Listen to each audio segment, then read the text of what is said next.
Eu sou do tempo do western enlatado. De séries como Bonanza, por exemplo, ou Bat Masterson.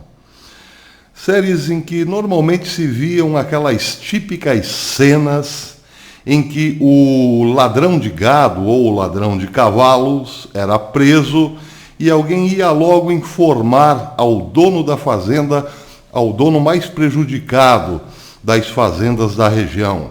Ei, Joe, prenderam o ladrão de gados. Vamos pendurá-lo na ponta de uma corda. Pois é, e lá ia então o dono da fazenda com os seus capatazes e capangas para a frente da delegacia para fazer justiça com as próprias mãos, pendurá-lo na ponta de uma corda. Só que aí aparecia a figura do xerife, sozinho, o herói na frente da delegacia defendendo a lei e a ordem. Ei, xerife, coloque esse homem em nossas mãos para podermos fazer justiça. Não, ele irá para o tribunal, será julgado segundo a lei.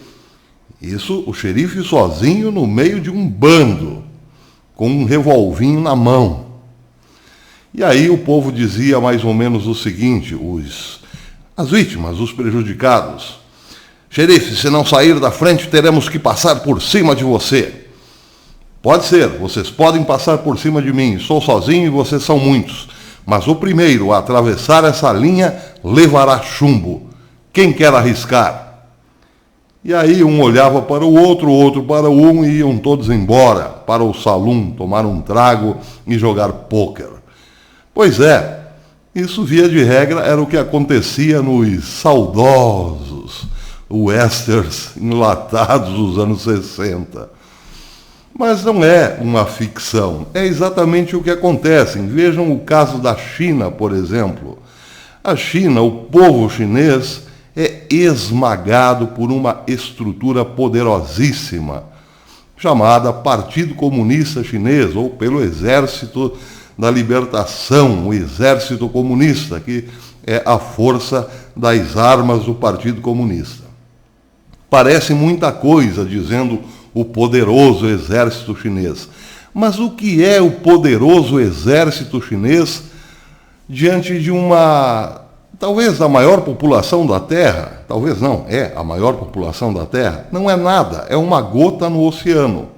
Se o povo vai para cima, para pendurá-lo na ponta de uma corda, o que pode fazer o exército chinês? Bem, pode fazer o que se fazia nos westerns de antigamente. O primeiro a atravessar essa linha levará chumbo. Quem quer ser o primeiro? Ninguém. É por isso que as forças policiais, sempre em menor número, um número infimamente pequeno em relação à população, deixa todo mundo tranquilo, numa boa, sem correr muitos riscos, porque ninguém quer ser o primeiro a levar chumbo quente. Claro que não. É assim que a coisa funciona. Até que o limite chegue lá pelas tampas. Porque também acontecia nos westerns do passado, do povo ficar muito, mas muito revoltado e ter lá entre o povo alguém que não se importava muito em ser o primeiro a levar chumbo quente. E aí, como dizia o velho ditado, onde passa um boi, passa uma boiada. Uma vez que um tomar o primeiro chumbo, bem, aí a coisa sai de controle. É normalmente assim que acontece. Isso pode estar acontecendo agora na China. O governo chinês, como aquele solitário xerife protegendo a sua cadeia, pode estar próximo a ver a linha vermelha rompida, porque o povo não aguenta mais. Não aguenta mais os desmandos do partido. Mas o que exatamente está dando esse up, esse ânimo aos chineses se rebelarem contra a mão de ferro do partido? A formiguinha chinesa. No YouTube eu tenho que dizer a formiguinha, mas no COS TV eu posso dizer o coronavírus. Por quê? Porque o coronavírus, além de todo o problema de saúde que tem gerado, também estagnou a economia. Está tudo parado na China. Quase não se vende, quase não se compra. E aí, como fica? Quando começa a faltar o alimento em casa, as coisas ficam complicadas. É o que está acontecendo. No dia 7 deste mês, a Veja, por exemplo, trouxe uma matéria interessante, dizendo o seguinte: as redes sociais da China foram tomadas por uma onda de fúria contra o governo na sexta-feira, dia 7, pela morte de Li Wenliang, o médico que alertou o público sobre a epidemia de coronavírus e foi silenciado pelas autoridades. Para tentar conter a revolta, o governo chinês censurou muitas das postagens sobre o tema. O falecimento de Li foi confirmado pelo Hospital Central de Wuhan na quinta-feira, dia 6, onde estava internado por coronavírus. Desde então, postagens sobre os acontecimentos foram vistas mais de 270 milhões de vezes na Weibo, plataforma chinesa semelhante ao Twitter. Bem, essa era a matéria da Veja no dia 7. Hoje, a Gatestone Institute disse o seguinte, confirmou exatamente o que havia nas páginas da Veja, de que a morte do médico que alertou Wuhan sobre o perigo do coronavírus e alertou também que o governo estava escondendo informações, causou tristeza, revolta, enfim, muito protesto em Wuhan. Mas, mais do que isso, a morte deste médico tem despertado a ira do povo contra o regime. E a Gatestone Institute fala, compara, o momento atual da China com o acidente de Chernobyl, que foi, segundo o próprio Gatestone Institute, o gatilho para a queda do comunismo, para a queda da antiga União Soviética. Porque eles esconderam um acidente, um desastre que poderia ter simplesmente eliminado toda a população russa, ucraniana, polonesa e assim por diante. E aquilo foi suficiente, portanto, para derrubar o Partido Comunista que tomava conta da antiga União Soviética, para derrubar a União Soviética. Estão fazendo a mesma comparação.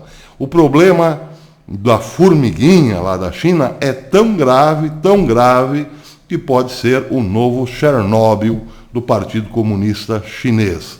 A matéria diz o seguinte, vou ler um pedacinho. Ao ouvir a notícia que o Dr. Li Wenliang havia morrido por causa do coronavírus em 31 de janeiro, pessoas da cidade de Wuhan, no centro da China, sob estrita quarentena, abriram as janelas e choraram. Outros foram às ruas para prestar homenagens ao médico. A tristeza e a raiva expressa nas ruas, varandas e plataformas de mídia social da China atingiram níveis quase sem precedentes na China. Li, repreendido por outros 7 médicos por avisar sobre o surto em dezembro, foi acusado de espalhar boatos falsos e perturbar a ordem social, e por seus bravos esforços foi detido, interrogado e forçado a assinar um aviso de advertência. Sem dúvida, Li contraiu o vírus ao tratar de pacientes no Hospital Central de Wuhan. O primeiro anúncio oficial de sua morte na noite de quinta-feira provocou indignação online. A mídia estatal, talvez para aplacar a opinião pública, disse que Li estava vivo, mas gravemente doente. Quando então ele foi declarado morto pela segunda vez, o anúncio foi seguido por um alvoroço. Os censores chineses esfregaram estamparam milhões de publicações nas redes sociais em apoio ao jovem médico. Li tinha 34 anos. Bem, a matéria segue falando sobre a relação da morte do médico com o ânimo da população em Wuhan, mas pelas tantas diz o seguinte, o muitos analistas esperam que Pequim estimule a economia, para aplacar a ira dos chineses, mas o estímulo funciona apenas quando há atividade econômica subjacente, o que não existe mais nesse momento. Com grande parte da economia fechada, não há o que estimular. Uma economia morta é uma crise existencial para um regime cuja base principal de legitimidade é a entrega contínua de prosperidade. A ousadia das demandas recentes mostra que, devido ao surto, o povo chinês está começando a perder o medo de Xi Jinping e do Partido Comunista.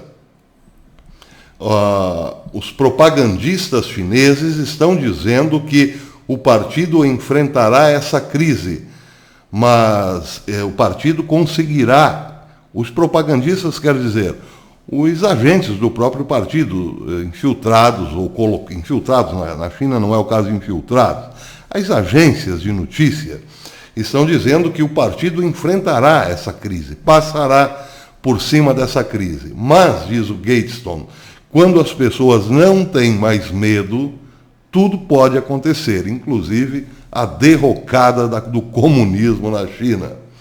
Se eles não nos derem uma explicação, não desistiremos, disse Lu Shuyun, mãe do Dr. Li Wenliang, exigindo saber por que a polícia de Wuhan o perseguiu enquanto ele tentava salvar vidas.